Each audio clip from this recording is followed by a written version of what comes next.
आता या परिस्थितीमध्ये ते उद्धव ठाकरेंनी राज ठाकरेंची हात मिळवणी केली आहे. काय परिणाम होईल तुमच्यावर? लोक म्हणतात की तुम्ही एकदम दास्तावला त्याच्यामुळे. शिवसेना, एकनाथ शिंदे, 2 ठाकरे एकत्र आल्यामुळे खूप मोठं नुकसान होणार आहे. दास्तवलं वगैरे काही नाही आहे. तुम्ही आता शांतपणे विचार करा. 2 भाऊ एकत्र आले, आनंद आहे. आम्ही त्याला कधी विरोध करणार नाही, आमचं काही ते संबंध नाही विरोध करण्याचा.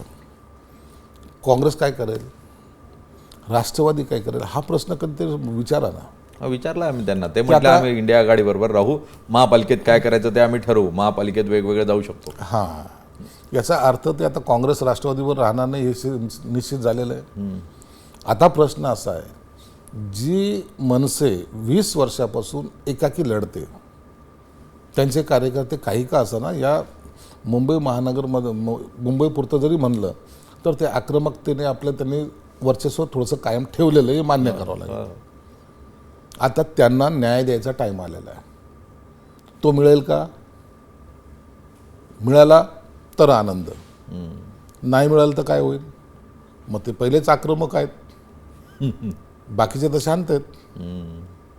आता 2 बाजू आहेत, एक शांतची आणि एक आक्रमकतेची. आता याचा मिलाप कसा होईल हे पाहणं गरजेचं आहे. आमचं सोडून द्या, आम्ही आमचे किती सीट निवडून आणायचे किंवा किती सीट येणार आहे याचं कॅल्क्युलेशन आम्ही परफेक्ट केलेलं आहे. बरं, आता त्यांना भीती होती जर आपण एकटं लढलो तर आपला सफाया होईल, म्हणून त्यांनी केलेली ही सगळी ॲडजस्टमेंट आहे. अस्तित्वाची लढाई आहे. अस्तित्वाची लढाई ना. देश विदेशातील प्रत्येक घडामोडींचे लाईव्ह अपडेट मिळवण्यासाठी आता साम टीव्हीच्या सर्व सोशल मीडिया प्लॅटफॉर्मला लाईक, फॉलो आणि सबस्क्राईब करा.